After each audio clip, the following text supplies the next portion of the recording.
This is Andi Purewal for ID Boxing. We are here in Las Vegas at the top ranked gym and I'm joined by trainer Brian McIntyre. Bomac, firstly, how are you? I'm doing pretty good, man. How you doing? I'm good. Obviously, I appreciate you giving up some time today. How's everybody in the gym first and foremost? How's everybody looking on your behalf? Everybody doing pretty good, man. We got some big fights coming up. We got Keyshawn Davis next weekend. We got Spence-Crawford coming up probably towards the end of the year. Calvin Davis coming back.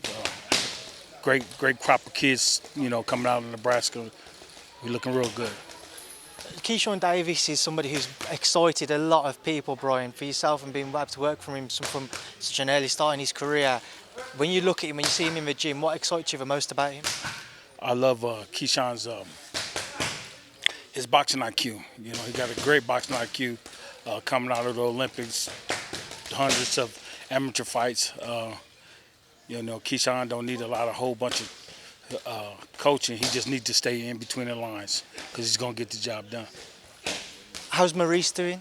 Maurice is doing pretty good. He's back home chilling with his family and contemplating what he's going to do with the rest of his career. Of course, there's one man who thinks he's on his own path, kind of a lot of secretive things going on there, so we'll leave a certain name out of it, but we'll move forward and on to one of the reasons I'm here this weekend, Canelo-Golovkin. What are your thoughts on this trilogy bout, Brian?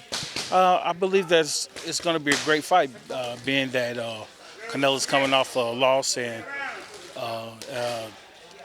Golovkin want to, revenge his loss. So both of those guys got, something to prove, and it's the trilogy. So I think it's going to be a great fight. Do you feel like Canelo's played some form of chess outside of the ring with this fight because he's waited so long between the second bout and this third bout to get it over the line instead of maybe jumping back in immediately to end their rivalry and have a third bout sooner to when the second bout was? Well, I think what Canelo did, as far as for his career, after their last fight was tremendous. Beat some great champions, went up to 75, captured the title up there, come back down, try to do his thing. He did his thing at 68 and getting back in there with Golovkin. I think he did really good for his career. And I think to try to top it off with Golovkin, I think that's going to be great. A lot of people heading into this fight are favouring Saul quite heavily. Some people are suggesting they think he could stop Golovkin in this fight. Do you expect something similar? Well, I don't expect a stoppage, but I do expect, a good war in there. Both of those guys are determined to try to, keep their careers going. Golovkin is up there in age, and so he might have slowed down a little bit, and Canelo might have slowed down a little bit, but we'll see, though. We'll see what's in store for us this weekend. Walk me through the decisions of the first two fights, in your opinion, Bomac. How did you see the first and second bout?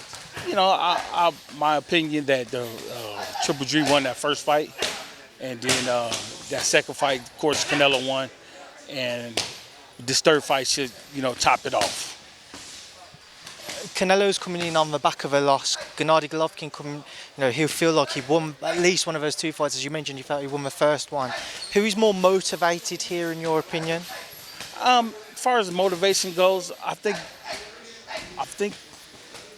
probably Triple G is more motivated because he feel like that he may got robbed that first fight, and he's still winning since then. So then Canelo coming off a loss. I think Golovkin is got something more to prove than anything. Do you think we'll see more of an explosive fight than what the first two were? I believe those guys are going to pick up after round. I think we're going to see round 25 on. That's what I believe. Brian's moving away from that. This weekend in the UK, we was meant to see Claressa Shields and Savannah Marshall. Obviously, the fight was postponed due to the Queen's sad passing. But when that fight does come around, Brian, what are your thoughts on it?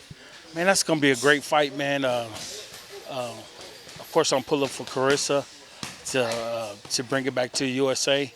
But Savannah Marshall, tremendous fighter. I watched that stare off, and I may have seen something, but I'm still going to stick with Claressa. What did you see? I just as trainers, we try to look for any little small thing to give us the edge. But that stare-off was pretty intense, though. But we'll see. Obviously, just moving on to the heavyweight division as well, you've got a big fight in Deontay Wilder and Robert Helenius on the horizon. How good is it to see Deontay back, Brian? Great to see a big puncher like that come back and give the fans what they're looking for, and for him to climb back up to the champion that he was. People talk about a potential fight between him and Andi Ruiz Jr. If that one was to come about, Brian, what would be your thoughts? I might have to pull for Deontay because he got that big punch, and but Andi Ruiz do got fast hands. But if you're gonna weigh out your options, and I'll have to go with Deontay. Outside of Tyson Fury, who do you feel would beat Deontay Wilder in the ring? Because it's been an interesting topic, certainly over social media. A lot of people feel that he could beat arguably anybody else in the division. I think Tyson Fury is probably the #1 guy in the division right now. I can't see nobody beating him no time soon. I think the only person that beat him is himself. But he got a great team around him with Sugar Hill and those guys over there at UK. But I can't see nobody beating him. Now, you mentioned Sugar Hill.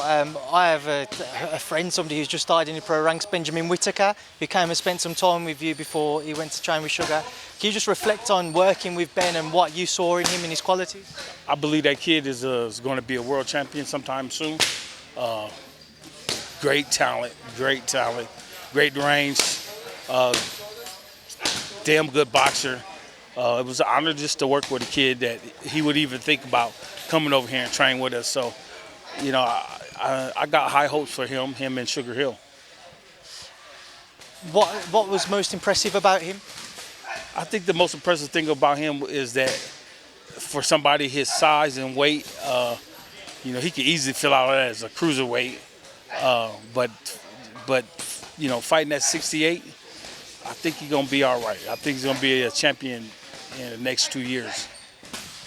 Move back to the heavyweight division. You mentioned Wilder, Tyson Fury, what have you. But there are talks at the minute of a potential fight between Tyson Fury and Anthony Joshua. Your take if it was to be agreed? I don't think Tyson Fury have any problem with Anthony Joshua. What Sugar Hill's doing over there with Tyson Fury is just amazing. The footwork, the punch selection, just everything that he brings to the table. And I don't think Anthony Joshua just will be used to seeing anything like that.